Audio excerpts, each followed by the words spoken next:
seremos completamente semelhantes. Não apenas em semelhança, mas teremos o caráter, teremos o ser de Cristo Jesus. Porque Ele garantiu, porque Ele deixou uma prova em cada um que crê, uma prova que nós não vemos, mas é o Espírito de Deus. Não foi a tua perfeição, não foi o quanto você é capaz de apontar o problema que está no olho do teu irmão, não é isso. Mas é a cada dia saber que ontem eu era assim, hoje eu já estou mais diferente. Ontem eu não conseguia falar mais manso, mas hoje eu estou mais manso, e significa que o Espírito está em você. Antes isso não me constrangia, hoje me constrange. O Espírito Santo está em você. Eu não tinha vontade de ler a palavra, para mim a Bíblia não era nada, mas agora você não vive sem ela. Isso é o Espírito Santo em você. Senhor, eu não sei nem orar, eu não sei fazer aquelas megas orações em praça pública, onde todos admiram. Mas eu tenho uma vontade tão grande de ficar falando com Deus, e eu falo com Deus do meu jeito. Isso é o Espírito Santo em você, te auxiliando nesta caminhada. Mas eu digo, aperfeiçoe. Mergulhe na palavra. Não se garanta numa atuação do próprio Espírito Santo, apenas dizendo, Ele faz tudo e eu só vou empurrando com a barriga. Não. Se certifique a cada dia que o Espírito está agindo em você. Porque agir através de você, senti-lo, experimentá-lo, não é suficiente, como diz Hebreus capítulo 6. Toda essa experimentação, toda essa atmosfera de experiências com Deus, pode ser apenas uma garantia de condenação irrefutável.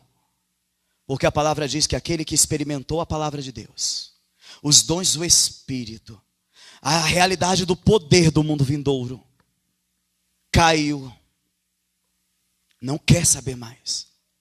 A palavra diz que é impossível que esse seja restaurado.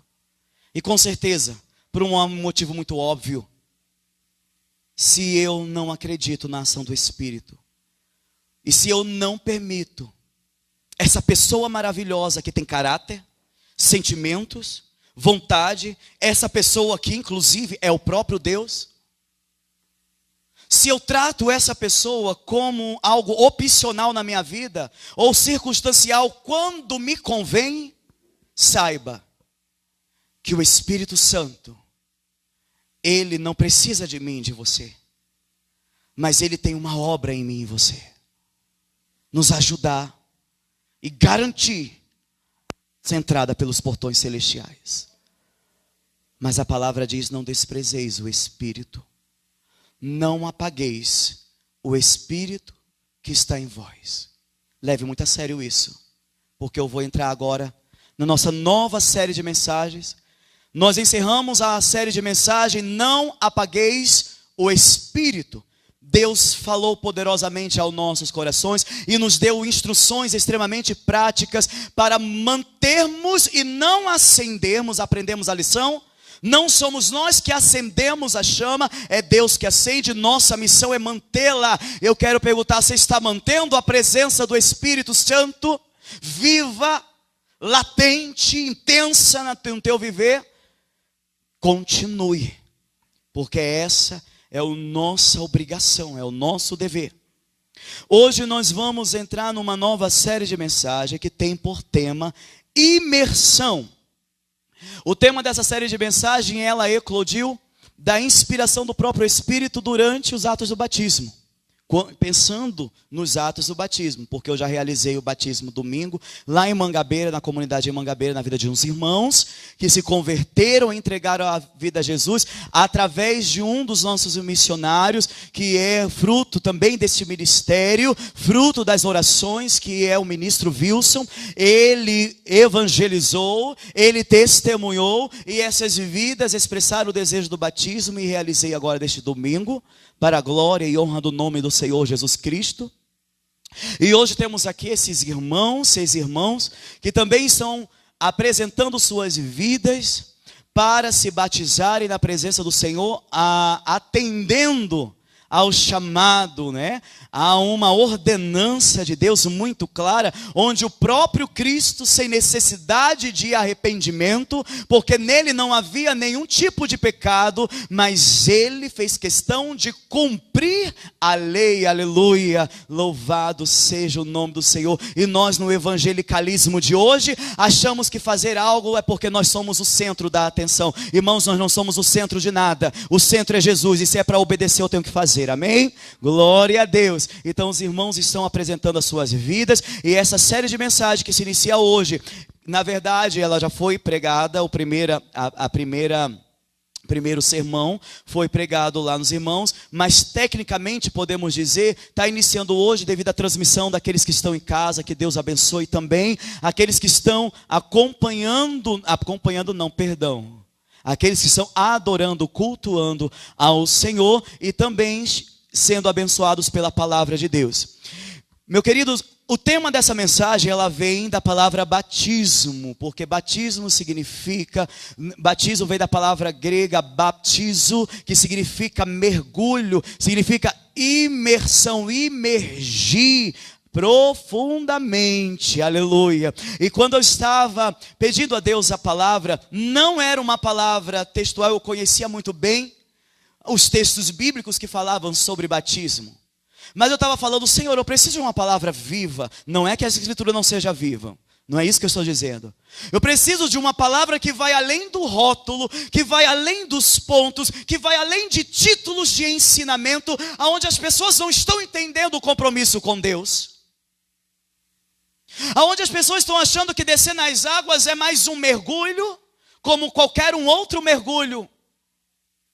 Aonde estar na presença de Deus é estar num clube, é estar em qualquer praça, é estar em qualquer outro ambiente. Porque tem algo terrível acontecendo. É uma distorção sutil do evangelho sendo comunicado sim com a palavra de Deus, mas alterado, misturado com alguma coisa que está atendendo a nossa satisfação, ao ego das pessoas, aonde declara 2 Timóteo, quem teve hoje pela manhã, no estudo bíblico do Café com Bíblia, através do Instagram, eu estava lá em Jucá e fiz o estudo bíblico nesta manhã de domingo, e nós trabalhamos esse texto, inclusive 2 Timóteo, capítulo 3 e 4, que está falando sobre os últimos dias e a característica das pessoas, irmãos, é incrível. Porque é exatamente o que está acontecendo. Pessoas que escolhem, não, essa mensagem eu não quero, essa pessoa prega muito duro. Não, isso aqui prega a Bíblia, eu quero isso não. Não, isso aqui prega muito lindo, eu choro na hora que eu escuto. Eu já começo chorando.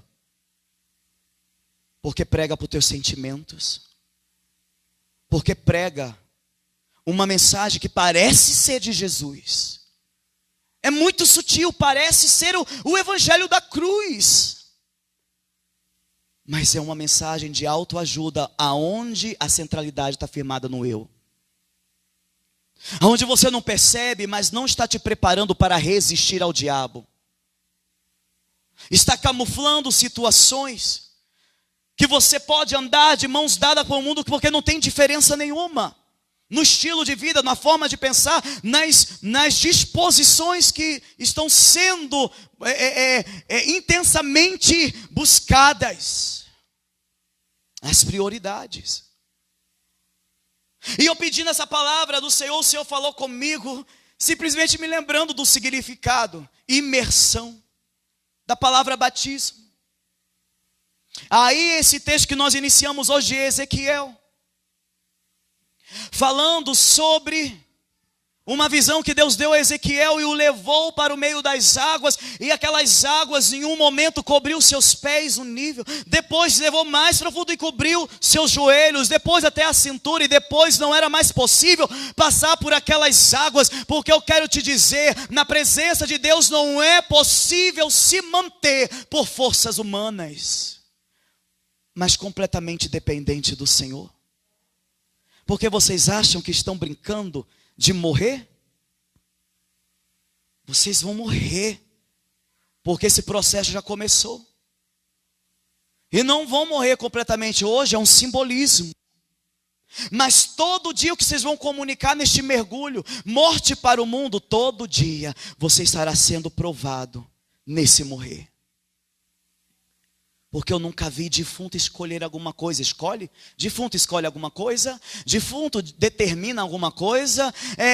Defunto monta a banca para dizer a hora, quando e como? Não. Então acaba com isso. Se está andando no evangelho, deixa Jesus controlar. Deixa a palavra dizer, esse relacionamento não presta, esse relacionamento não é assim, não é com essa pessoa, não é neste tempo, não é isso aí, não quero esse ambiente. Não é o amiguinho, não é o irmãozinho carnal da igreja que vai te orientar. É a palavra. Porque não sois mais de vós mesmos, sois propriedade de Deus. E quem manda é o Senhor, porque Ele diz: por que me chama Senhor, Senhor, se não faz o que eu vos mando? Ele disse isso. Pensa que coisa estranha. É você ficar chamando alguém de Senhor e você não faz o que Ele manda, achando que Ele pode ser enganado. Apenas estamos mentindo para nós mesmos. Minha missão não é garantir que cada um que desça as águas seja uma exímil testemunha de Deus. Minha missão é pregar a verdade. Cabe a você viver isso. Cabe a você manter o fogo aceso, porque a salvação é individual. Amém? Isso é muito importante. Quem queimar, eu já passei por isso, eu já estou experiente, já passei pelo batismo, talvez já até fale, eu sou batizado no Espírito Santo também, e eu já estou experiente, já conheço a palavra de Gênesis e Apocalipse. Não é uma questão de conhecer a palavra, é uma questão de vivê-la. Você já está acostumado com a presença de Deus? Se já está acostumado com a presença de Deus, chegou a derrota da tua vida. Chegou o naufrágio da destruição. Porque na presença de Deus ninguém se acostuma. É impossível. Ele tem novidade de vida. A palavra diz que aquele que anda no Senhor anda em novidade de vida. Porque Ele é extraordinário. Porque Ele nos surpreende em cada detalhe. Uma cor que você nem observou, uma textura numa flor, Ele ali fala com você, se você estiver atento a ouvir a voz de Deus. Deus não fala comigo, é porque você está deixando muito barulho, muito som, muitas coisas deste mundo te impedirem de entender a voz do Senhor. Mas eu creio que nesta noite, em 3 pontos poderosos na palavra de Deus, firmado num texto que com certeza você conhece, mas talvez, por estar tão acostumado, não por escutar neste púlpito, com certeza, mas pelo maior dos pregadores, que é o celular a cada dia. Porque você pode pregar, mas amanhã você está no celular ouvindo diversos pregadores e eu não tenho como peneirar o que você está ouvindo e a qualidade da mensagem que você está assimilando. Mas eu creio que nesta hora, se você quer mais de Deus, então fica atento.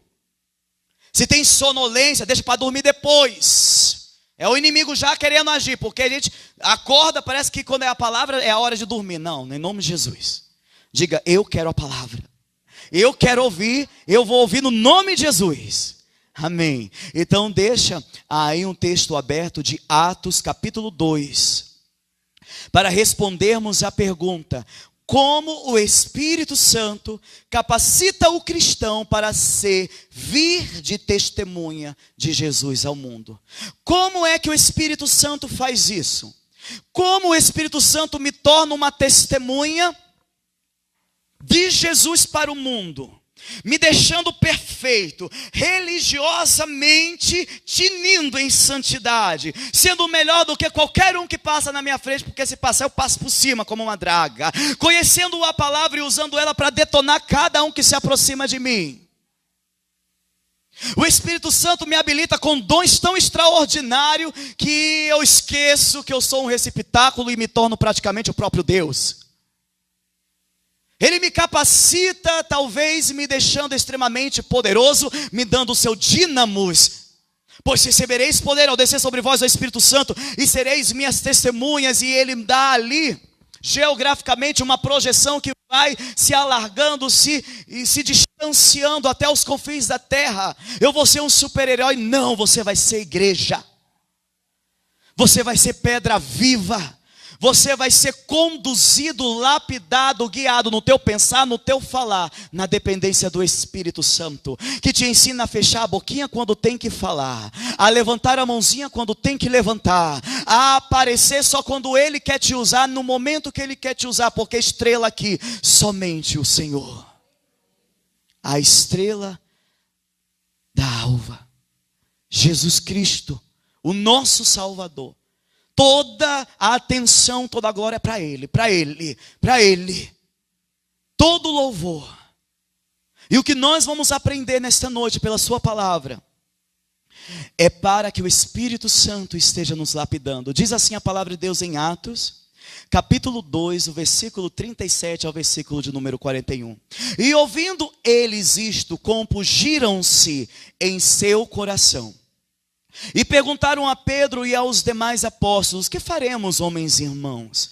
E disse-lhes Pedro: arrependei-vos e cada um de vós seja batizado em nome do Senhor Jesus Cristo para perdão dos pecados, e recebereis o dom do Espírito Santo. Porque a promessa vos diz respeito a vós, a vossos filhos e a todos os que estão longe, a tantos quanto Deus nosso Senhor chamar.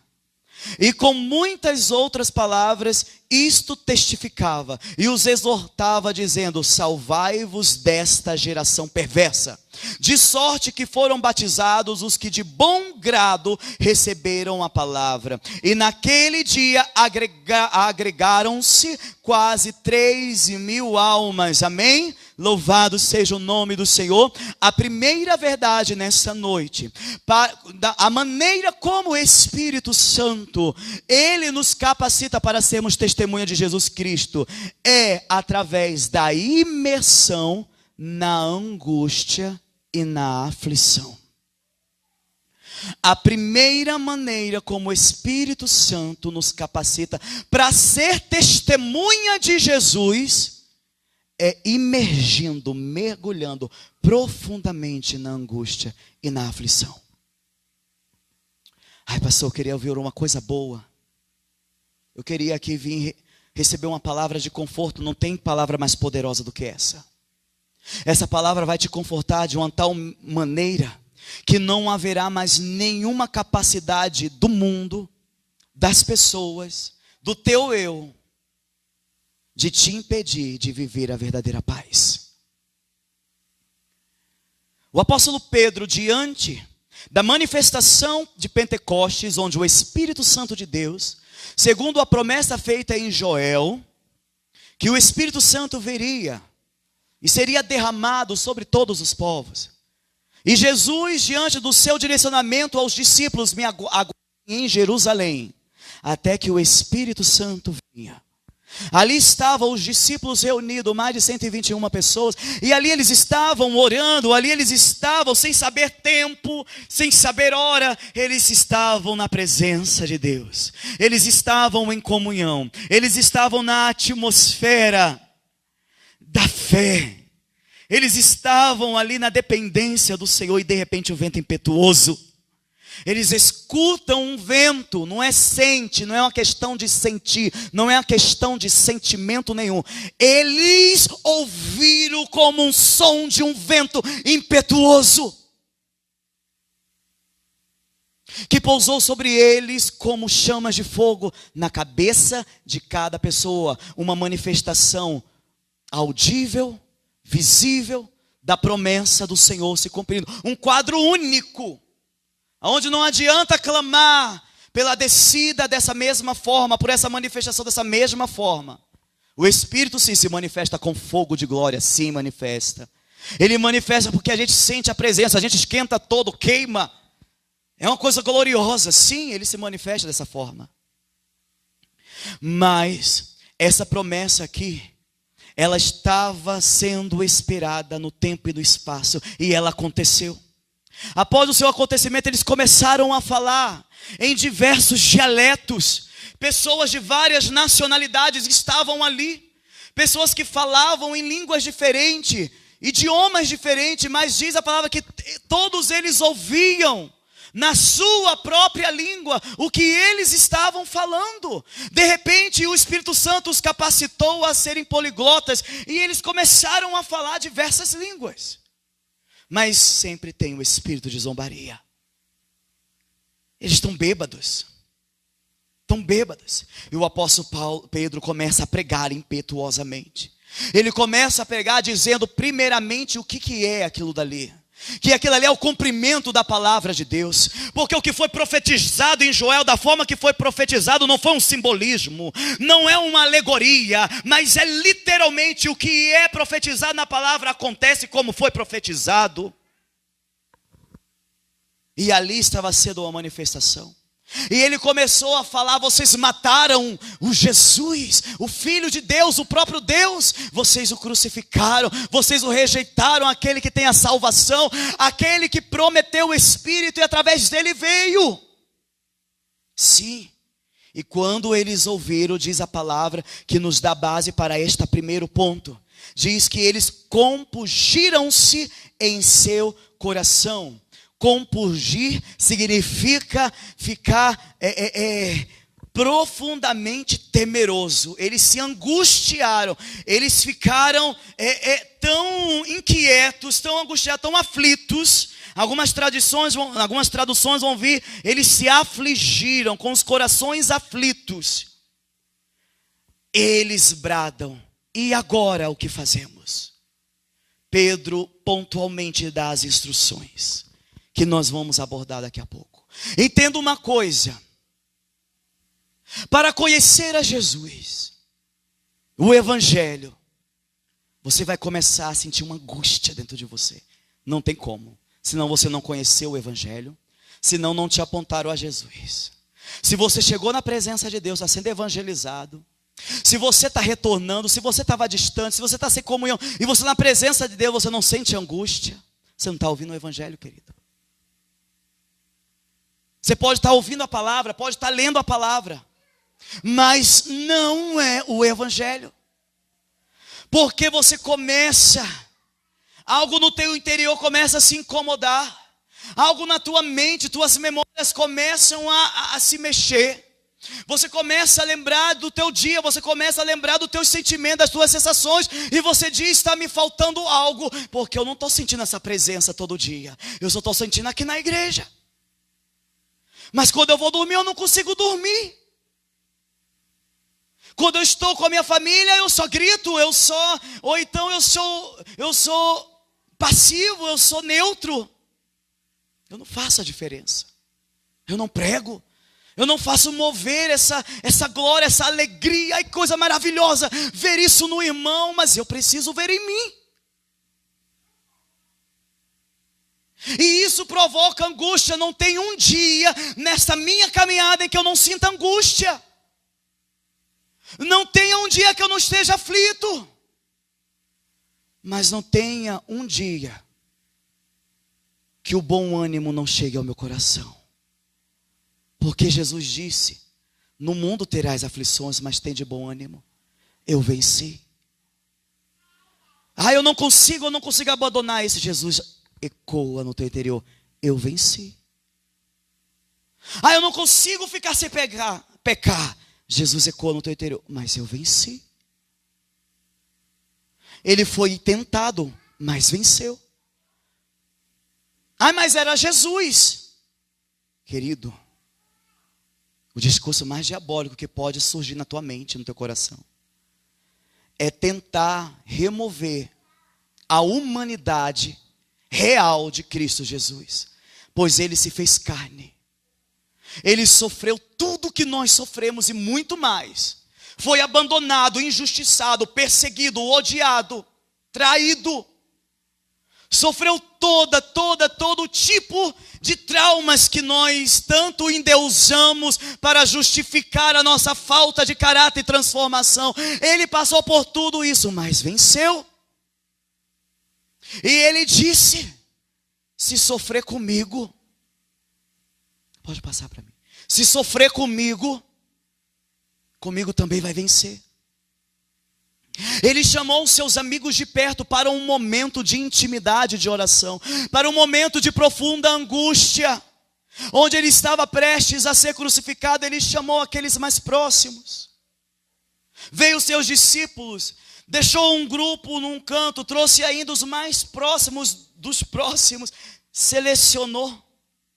E ele ainda se afastou desse segundo grupo e foi orar, mas quando voltou, todos estavam dormindo. E ele angustiado, ele dizendo: Pai, passa de mim. Vão me prender, eu vou morrer. Vão me açoitar. Vão me bater, eu vou sangrar, vai doer muito. Passa de mim. Mas não seja feita a minha vontade, seja feita a tua. Sabe por que não tem como na caminhada de um cristão andar o dia todo sorrindo, o dia todo serelepe, sem angústia, sem aflição? Por isso não tem evangelho e testemunho. Por isso não tem uma oração que faça o inferno estremecer. Por isso não tem um joelho que abale a tua casa. Porque você passa o dia e tudo foi normal. Porque te ensinaram que uma igreja de poder é a igreja que livra do sofrimento, que uma oração de poder é a oração que tira a angústia. Você acha que eu não creio no poder de Deus? Você acha que esse ministério não vive os dons do Espírito Santo em um grau de intensidade extrema, pelo menos o que nossos olhos podem ver, colocando o câncer vomitado para fora, curando, costurando língua de pessoas, como foi, da pessoa, como foi aquele testemunho onde todos os irmãos viram aqui, diante de todos, aonde a mãe veio implorando: meu filho, rasgaram a língua do meu filho, bateram no meu filho, deixaram ele caído e ainda tiraram a língua do meu filho para fora, puxaram e cortaram no meio. Essa mãe aqui, o Espírito Santo nos direciona, chama ela aqui no altar, a igreja toda vendo, e diz: eu estou costurando a língua do teu filho. Quando ela chega em casa, a língua do filho dela está totalmente fechada. Só uma marca, como se fosse uma cicatriz de uma costura. Quando se faz por exemplo, quando a mulher faz a cirurgia, né, para tirar o bebê, você vê aquela marca. E a marca estava lá, ela tirou foto, ela trouxe para mim. Poder de Deus. Testemunho aí. Um milagre, nós estamos com um milagre aqui. Me lembro o nome dela porque é muita coisa aqui, fugiu. A bebezinha que é o milagre. Nayara. Está aqui os pais dela. Irmãos, aqui tem muitos. Eu vou citar isso aqui porque já tiveram aqui a semana para viver outro milagre. Eu posso citar o milagre de Nayara? Posso. Nayara, a mãe não estava conseguindo, não podia ter filho. Ela não conseguia. Eles estavam extremamente entristecidos. Foram buscar: pastor, eu quero ter filho. Oramos. Em pouco tempo, aí está o milagre do Senhor Jesus. Mas o inimigo é sujo. Essa semana eles estiveram aqui, e Nayara em um estado que você não queira imaginar, que você não queira ver. Porque o espírito das trevas conseguiu dominar o corpo dela. Devido a fatores que não cabe neste momento a vir serem citados. Mas cabe a dizer que Jesus a libertou e ela está andando feliz. Livre pelo poder do nome do Senhor Jesus Cristo. E isso eu estou dizendo para que você entenda que não existe vida com Deus resumida em manifestações de libertação ou de cura. Não. Mas em angústia. Angústia de você se ajoelhar e falar: Senhor, por que uma criança inocente? Por que uma criança que nada pode fazer? Ser uma criança que não tem pecado nenhum. Como esse inimigo consegue fazer isso? Como é que ele entrou no corpo de uma criança? E você orar, se angustiar. E Deus te levar em níveis profundos para entender na palavra dele, para entender em atos práticos, para revelar circunstância do porquê aquilo acontece. Se não tem angústia, irmãos, não tem lapidação no nosso caráter. Se você está caminhando com medo de sofrer, com medo de aflição, porque eu passei por aflição. O que é a história de Jó para nossas vidas? O que é a história de Jó? Não. De todos os discípulos, de todos os homens. Elias. que chegou a um estado de depressão, aonde pediu a sua própria morte. Não é pecado sofrer. Não é feio ficar aflito, angustiado. Não é sinônimo de fraqueza espiritual. Mas é oportunidade para mostrar que a tua fé é real no Senhor. Para mergulhar na palavra, Senhor, eu tenho que ser aperfeiçoado, eu tenho que resistir ao inimigo. Mas estamos vivendo uma geração melindrosa, onde não aguenta uma exortação, onde não aguenta ouvir algo contrário à sua vontade, porque não foram preparados na palavra para resistir, mas só para receber. Receber. Eu não vou para a igreja porque ninguém vai me buscar em casa. Eu não vou para a igreja porque não me dão isso na igreja na hora do culto. Porque eu não recebo pipoca, pirulito. E ali tem pirulito, ali tem pipoca. Ali o louvor é melhor, ali aquilo é melhor. Que isso? Não é se ali é melhor. Todo lugar onde a palavra de Deus está é o melhor lugar. Onde a presença de Deus está é o melhor lugar. Não importa a sua placa. Entretanto, importa a sua vida. Importa se você está mergulhando em níveis cada vez mais profundos. Sabe o que a palavra de Deus nos diz? Não busque. Eu aconselho a não procurar exercer um dom de ser um pregador da palavra. Eu aconselho que não vá por aí, não vá buscar isso não. Olha o conselho do apóstolo Paulo. Sabe por quê? Porque é muita renúncia. Porque é muita angústia. Porque é muita aflição. Não é glória. Não é riqueza, como diz esse mundo. Não é status. E se estiver sendo, é porque o negócio não é o que Deus, não é o que o Senhor Jesus disse para Pedro, quando o negou, após de ter confessado o seu amor por ele. Apacenta o meu rebanho. Porque o apóstolo Paulo, enquanto no seu chamado missionário, pregando e levantando a igreja e capacitando pastores, ele disse, passei fome, frio. Passar fome, irmãos. Não ter aonde ficar. Passei várias vezes por ameaças de morte, várias vezes. Apóstolo Paulo declarando isso. Mas ele diz, em tudo, eu aprendi a viver, faltando ou tendo em abundância. Por isso posso todas as coisas naquele que me fortalece. As pessoas citam isso numa tonalidade heróica de posso todas as coisas porque o abracadabra está pronto nas minhas mãos. Não. Porque é um estalo e tudo acontece como eu quero. Não. Posso todas as coisas porque eu sei suportar a angústia. Sei suportar a aflição em Jesus. E não é suportar chorando, se lamentando. Ai, coitadinho, sei suportar vencendo. Sei suportar dando glória a Deus. Sei suportar sentindo a paz que excede o entendimento. Porque não teria como sentir angústia e aflição e ao mesmo tempo sentir paz na perspectiva do mundo. Mas Jesus disse, eu não dou a minha paz como o mundo dá. Amém? Por isso, nós podemos viver na dimensão dos céus, ainda assim, como seres humanos cativos no corpo, como diz o apóstolo Paulo. Teremos sim aflições, mas podemos vencer. Prosseguindo, aqui nos textos que estão diante dos irmãos, apenas para passar para o segundo ponto. Neemias, no capítulo 1, do 1 ao 4, porque o servo de Deus ficou tão angustiado. Qual foi sua resposta às mais notícias recebidas? Isso aqui é a pergunta em cima do versículo que depois os irmãos podem ler. Ele ficou tão angustiado porque ele ouviu o problema do povo de Deus, que o seu povo, o povo de Deus estava espalhado, que os muros da cidade de Jerusalém estavam derrubados.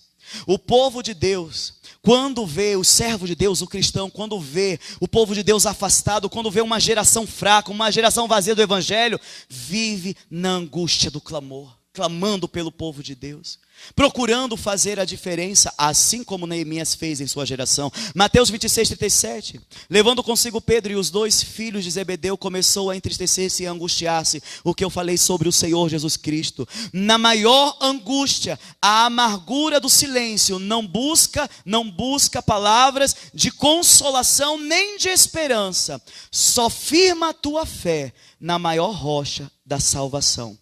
Isso foi escrito por um avivalista discipulado, é o título que deu para o autor dessa frase que eu encontrei. Não tem um autor claro. Se intitula como avivalista discipulado. Mas essa frase ela me impactou porque ele está dando um conselho. Na angústia, na amargura do silêncio, não busca palavras de conforto. Está sofrendo, está angustiado, está aflito, não quer ser enganado e manipulado, não busque ouvir essas profetadas, não fique buscando palavrinhas de conforto, mas aproveita a oportunidade para afirmar a tua fé na rocha da salvação. Começa a decretar: Jesus, eu me converti a ti. Jesus, eu conheço tua palavra. Vou abrir minha Bíblia agora. Vou abrir num salmo, porque eu sei que tem bálsamo, eu sei que tem alívio. E você começa a ler, e você começa a buscar da vida de Jesus nos evangelhos. Agora não vá correndo atrás de conselhinho qualquer não. Não vá correndo de qualquer palavra. Busque aquele que tem as palavras de vida eterna. E no segundo ponto, para vivermos o testemunho do Senhor Jesus Cristo, baseado no texto de Atos que acabamos de ler, nós precisamos viver a imersão no arrependimento. Quando o apóstolo Pedro disse: arrependei-vos. Ele apresentou um quadro, irmãos, é incrível. Que hoje, eu não sei o que é isso, eu estou falando eu estou generalizando, tá, irmãos? Eu estou falando que não exista pregador. Eu não estou me colocando no quadro de Elias dizendo que é o único pregador, que era o único profeta da sua geração. Não, eu estou dizendo que está raro ouvir o evangelho da cruz. Pessoas respaldadas e com compromisso real em estilo de vida em Cristo. Você precisa entender que quando ele diz arrependei-vos, ele tinha acabado de apontar o pecado. Ei, se arrependa do que não começou no altar. Começa aí, começa a arrepender aí. Você buscou a palavra para tomar essa atitude, para tomar essa escolha, se arrependa. É o que está errado? Não está acontecendo, não está se desenvolvendo espiritualmente tua vida. É o que? Está tudo dando errado? Se arrependa. Arrependei-vos. É a pregação que Jesus fez. Arrependei-vos. É a pregação que João fez, antecedendo a vinda de Jesus Cristo. Arrependei-vos. É a pregação que um ancião, quando eu fazia faculdade de teologia no Rio de Janeiro, no seminário Batista Potiguar, Carioca. Potiguar foi onde eu continuei quando eu vim para Natal. E eu passava por uma ponte, aquele homem gritava dia após dia, na chuva, no calor, não importava: arrependei-vos, arrependei-vos. Eu passava e ria, eu passava e zombava, eu passava e dizia no meu coração: é louco. Eu passava e me envergonhava, porque eu vinha todo preparado para minhas aulas de teologia, então eu já via logo por longe: esse aqui é doido, Deus me livre. Passava bem distante.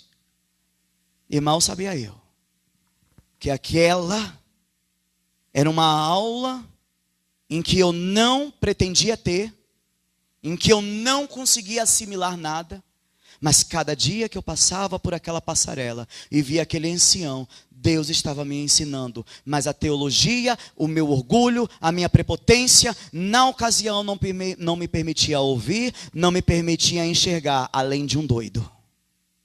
Um doido que amava Jesus intensamente. Um doido que dedicou todos os últimos dias da sua vida a pregar a verdadeira mensagem do Evangelho. Porque não há conversão, não há ida no caminho estreito, se antes você não for impactado pelo teu pecado, pela tua natureza degradante, decaída, destruída, de trevas, que todos os dias fica sinalando para você, te chamando: vem, te chamando: pare, olhe para mim. A mesma natureza que Isaías enxergou no monte. Pode passar, por favor.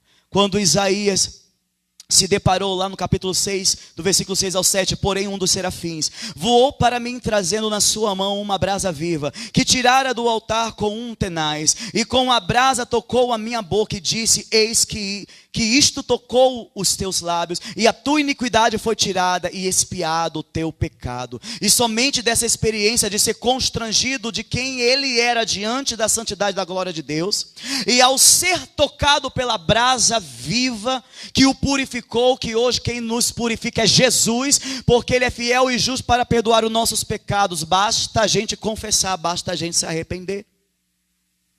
E a palavra diz que quando ele foi purificado, aí ele ouviu o chamado, a quem enviaremos, quem há de ir por nós? Eis-me aqui, envia-me a mim.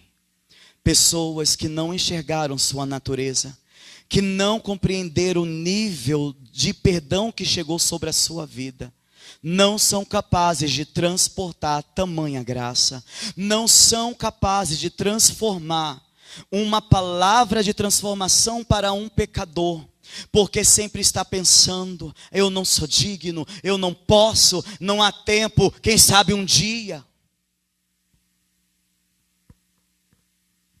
Você nunca vai estar pronto, porque todo dia vai ter angústia, aflição.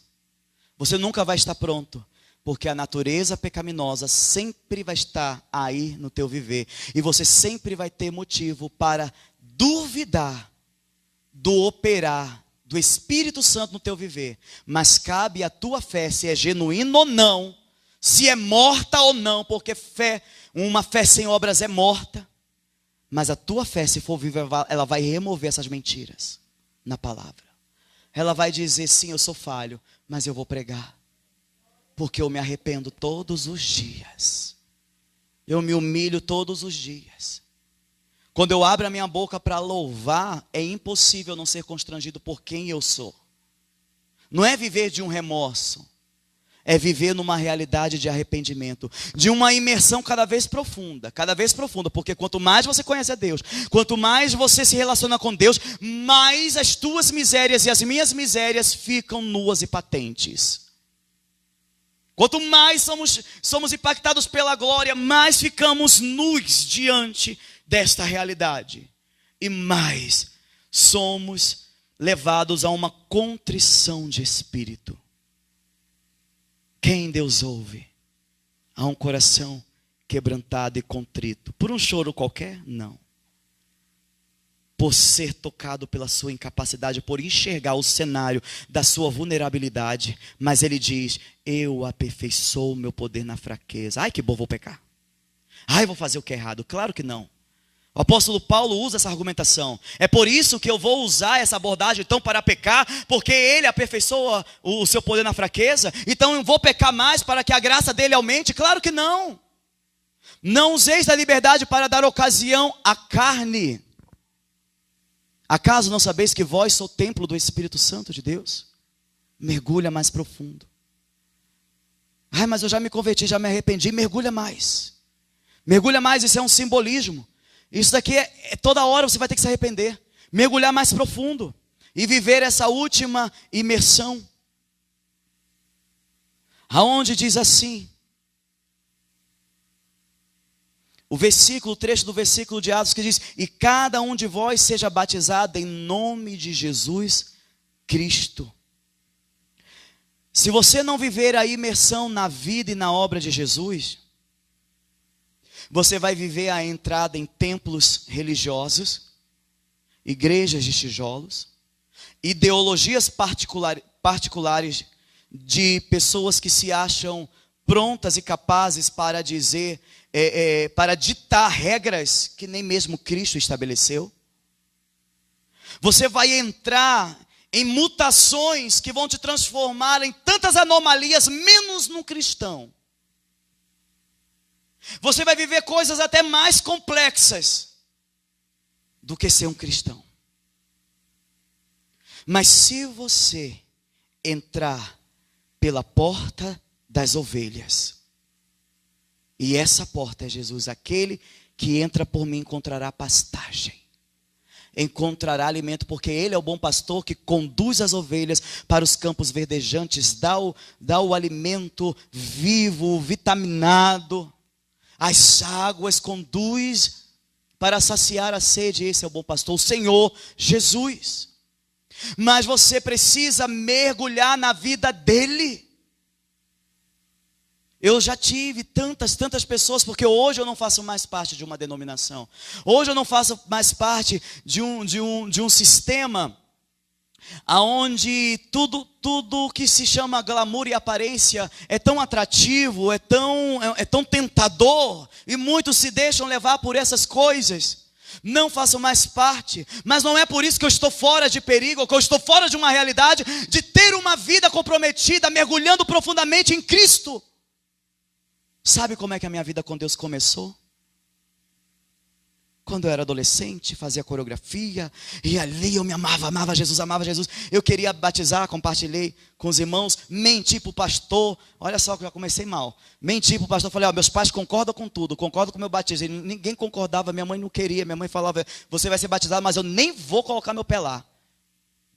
E eu não queria saber, eu queria saber que eu estava amando tanto. Eu queria ir uma vez lendo a palavra, lendo o evangelho, porque denominação extremamente tradicional, imagina naquele período, 2013. E batia palma não podia, muita coisa não podia, joelhar não podia, levantar a mão não podia, era um negócio meio estranho.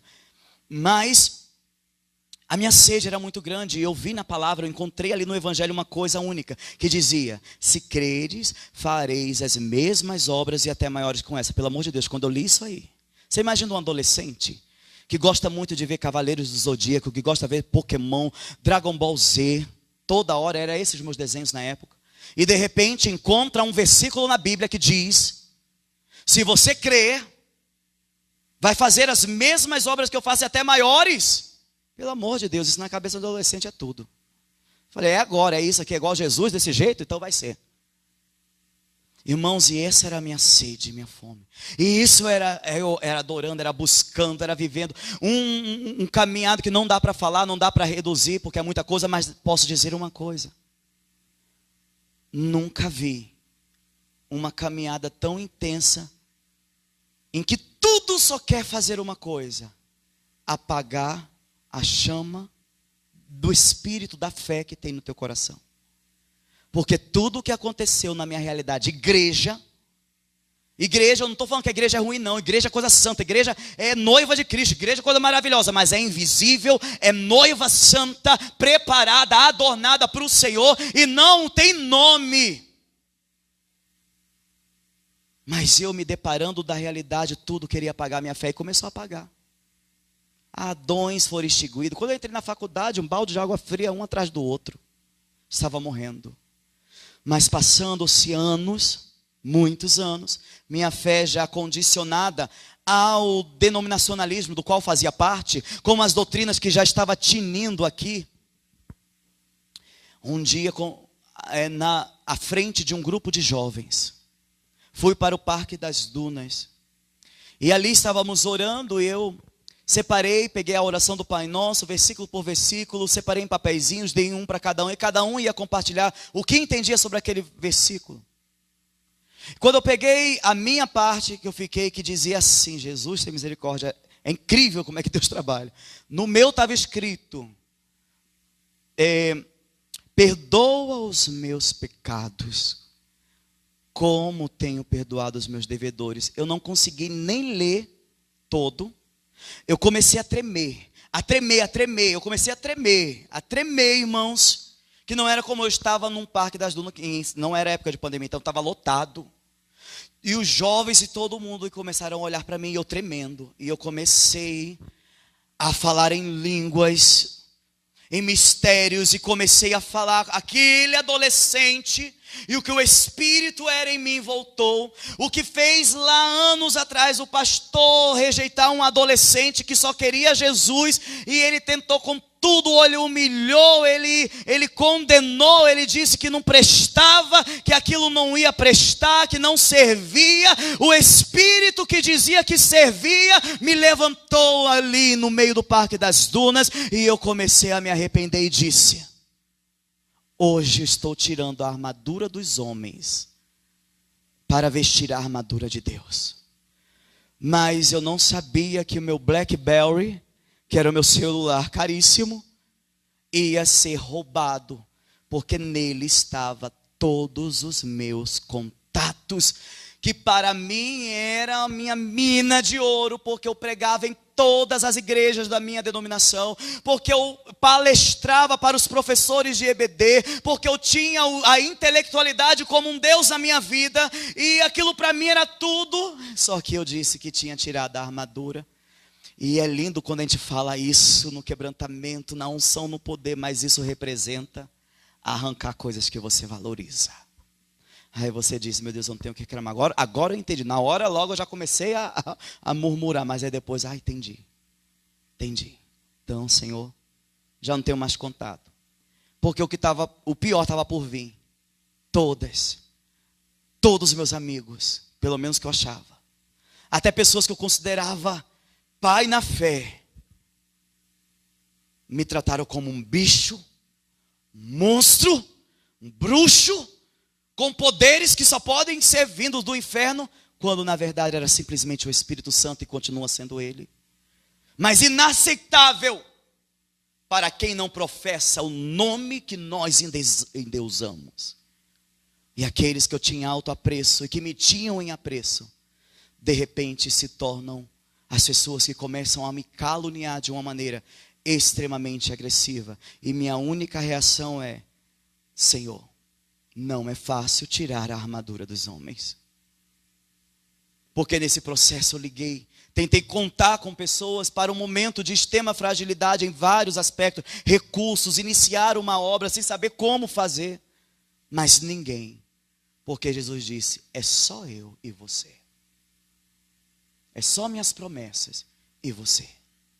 E Ele fez, e Ele faz. E mergulho na vida, e mergulhei, imergi na vida e na obra. Me apeguei e falei tudo o que Ele disse é verdade, do jeitinho que Ele disse, sem marabalismo teológico. O que Ele disse é verdade. E eu, até hoje, só vejo maravilhas. E não tem um irmão, se tiver, pode levantar e me corrigir. Não tem um irmão desse ministério que esteja aqui, a não ser nossos amados visitantes que são bem-vindos em nome do Senhor Jesus, que eu não posso garantir isso. Mas não há um irmão que caminhe nesse ministério aqui, que não seja testemunha ocular do poder e do milagre. Não de ano em ano, mas em cada culto. Em cada culto. E eu estou falando desde o mais extraordinário, que para nós é aquilo que se manifesta em milagre visível, cura, e do mais sutil, daquele que está quietinho no seu canto, mas de repente vem com um testemunho do tamanho do mundo, como por exemplo, fica de pé por favor, tia Deda. Eu nunca vi mulher mais silenciosa. Pode ficar em pé, porque eu gosto de falar a pessoa em pé. E eu estava fazendo as lives de cura e libertação, quarto de guerra, e vendo a minha tia, eu falei, eita, glória a Deus, estou evangelizando Jesus, deixa eu quieta que nem vou mostrar que eu sei que ela está aqui. E passando-se lives, e ela sempre lá, eu falei, pronto. E passando ela sempre lá, eu falei, Jesus, tem coisa diferente, Deus está trabalhando ali na família. E de repente lá vem minha mãe, você está sabendo que sua tia Deda, que a sua tia está curada disso,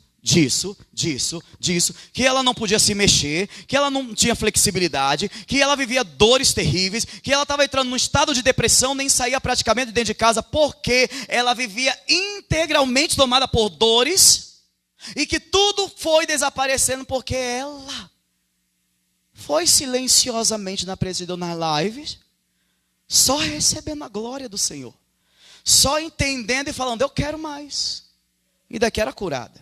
Eu quero mais, e na outra semana era outra cura. Eu falei, gente, é tremendo demais. E na outra semana outra cura. Há pouco tempo, depois de tantas curas extraordinárias que não dá tempo de contar hoje, mas depois vai contar. Caiu algo no seu pé, não foi isso, tia? Caiu algo no pé dela, o dedo ficou extremamente inchado, foi trabalhar, não estava aguentando. Menino, ela simplesmente mais uma live, entendendo já o mistério. Quando a pessoa entende o negócio da fé, é incrível, né? Ela entendeu, falou, Senhor, Tá, que nada deu jeito, não. Foi, não foi? Foi. Aí me conta o detalhe, como é que foi?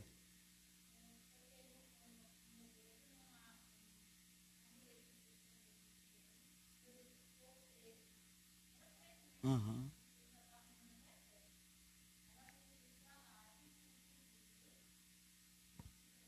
Jesus é incrível. Olha como é que é lindo Jesus. É maravilhoso. Pode sentar, tia. Obrigado. E Jesus, e ali na simplicidade do que ela estava vivendo, porque eu estava totalmente alheio a isso. Irmãos, eu não sei o que Deus está fazendo, porque é Ele.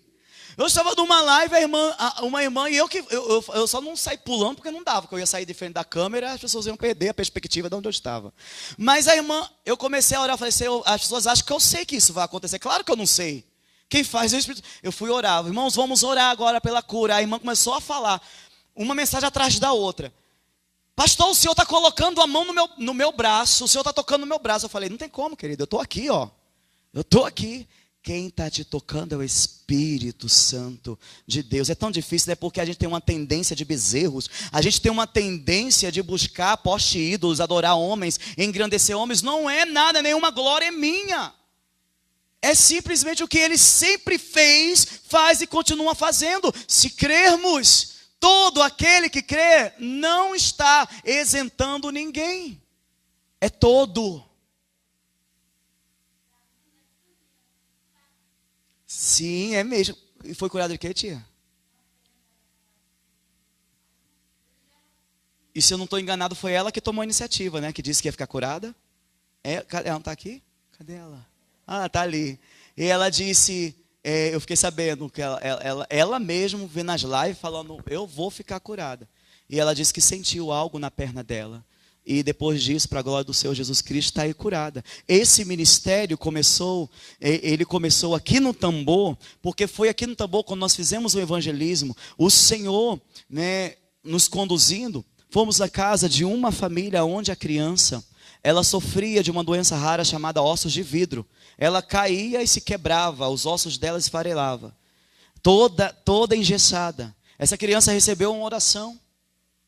Passou-se um tempo. A mãe e o pai, maravilhado, disse, meu filho nunca, me encontrou numa rua e disse, meu filho nunca mais quebrou nenhum osso depois que recebeu essa oração. E a minha casa, que tinha um pontinho assim, um galpãozinho, está aberta. Se você quiser pregar naquele galpãozinho que eu tenho, pode começar a pregar ali, porque é a nossa forma de agradecer.